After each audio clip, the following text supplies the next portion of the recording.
السلام علیکم ناظرین حضرات، چینل کو ابھی سبسکرائب نہیں کیا ہے تو چینل کو سبسکرائب کر لیجئے، ساتھ میں بیل آئیکن ضرور دبا دیجئے تاکہ آنے والی ویڈیو کی نوٹیفیکیشن آپ کو ملتی رہے۔ ایک وہ شخص جس نے اللہ کی خوشنودی حاصل کرنے کے لیے قرآن پڑھا، جس نے اللہ کی خوشنودی حاصل کرنے کے لیے قرآن پڑھا، تو یہ قرآن پڑھنے والا بندہ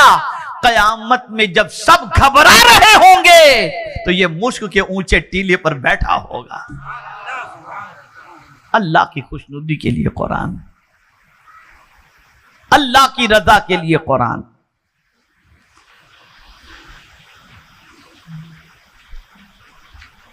اور اس سے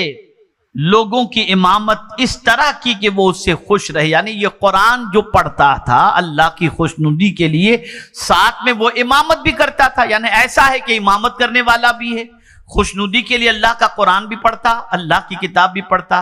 اور سمجھ لیجئے کہ اگر وہ امام بھی ہے تو امام ایسا ہے کہ مقتدی اس سے خوش ہیں، ایسا امام کہ مقتدی اس سے خوش ہیں، تو وہ مشک کے ٹیلے پر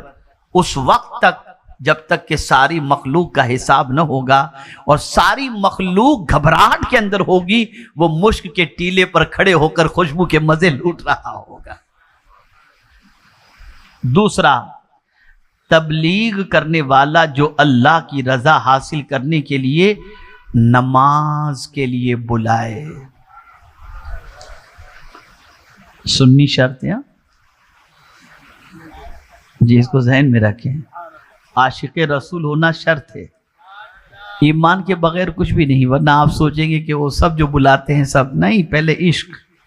ایمان مقدم ہے۔ کسی کو نماز کے لیے آپ نے بلایا ہے؟ ارے میاں، حال تو یہ ہے کہ اپنے بچوں کو بھی نماز کے لیے آپ تو نہیں بلاتے، دوسروں کو تو چھوڑیے۔ لیکن اگر کوئی شخص نماز کا پابند بھی ہے اور نماز کے لیے لوگوں کو بلا رہا ہے، تو قیامت کے دن مولا اسے مشک کے ٹیلے پر جگہ عطا فرمائے گا، اور وہ بندہ اس گھبراہٹ والے دن میں بھی مطمئن اور پرسکون ہوگا۔ یہ دوسرا شخص۔ اور تیسرا شخص،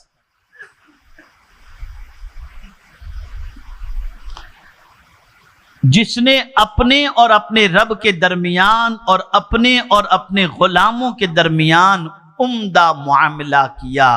میرے پیارے آقا صلی اللہ علیہ وسلم کے پیارے دیوانوں، اس کا معاملہ رب سے بھی اچھا اور اس کا معاملہ بندے سے بھی، یعنی غلام سے بھی اچھا۔ یہ غلام کی بات کہی گئی، آپ دیکھیں عمومی طور پر غلام پر زیادتی ہوتی ہے، نوکر پر سختی ہوتی ہے، لیکن اگر کوئی بندہ اللہ سے بھی معاملہ درست رکھے اور اپنے غلام سے بھی معاملہ درست رکھے تو یاد رکھیں، تم نے اللہ کے بندے کو نہیں گھبرانے کا موقع دیا، قیامت کے دن مولا بھی تمہیں گھبراہٹ سے بچا لے گا۔ اے رسول اعظم صلی اللہ علیہ وسلم کے دیوانوں، اب میں آپ سے ایک سوال پوچھنا چاہتا ہوں، آپ ہر قسم کی تکلیف سے نجات کا انتظام کرتے ہیں، ہر قسم کی گھبراہٹ سے بچنے کا انتظام کرتے ہیں، کیا قیامت کی گھبراہٹ سے بچنے کے لیے قرآن کی تلاوت کا اہتمام کیا؟ کیا قیامت کی تکلیف سے بچنے کے لیے اللہ کی طرف اور نماز کی طرف لوگوں کو بلانے کی کوشش کی؟ کیا قیامت کی تکلیف سے بچنے کے لیے اللہ اور بندوں سے معاملہ اپنا درست رکھا؟ اگر نہیں رکھا تو سن لو، رسول گرامی وقار صلی اللہ علیہ وسلم کے اس فرمان پر عمل کرتے ہوئے کہ جب قیامت کے دن سب کے دل باہر نکل رہے ہوں گے، گھبراہٹ کے شکار ہوں گے، تو اللہ کی خوشنودی کے لیے جس نے قرآن پڑھا ہوگا وہ مشک کے ٹیلے پر ہوگا۔ اے رسول رحمت صلی اللہ تعالی علیہ وسلم کے دیوانوں، اب آپ کی سمجھ میں بات آ گئی ہوگی کہ ہم کیوں اسکول اسلامی قائم کرتے ہیں، ہم کیوں دارالعلوم قائم کرتے ہیں۔ ہم اسی لیے قائم کرتے ہیں تاکہ یہاں سے نکلنے والا بچہ قرآن کی تلاوت کا عادی بن کے خود بھی قیامت کی تکلیف سے بچے اور معاشرے کو بھی قیامت کی تکلیف سے بچانے کی کوشش کرے۔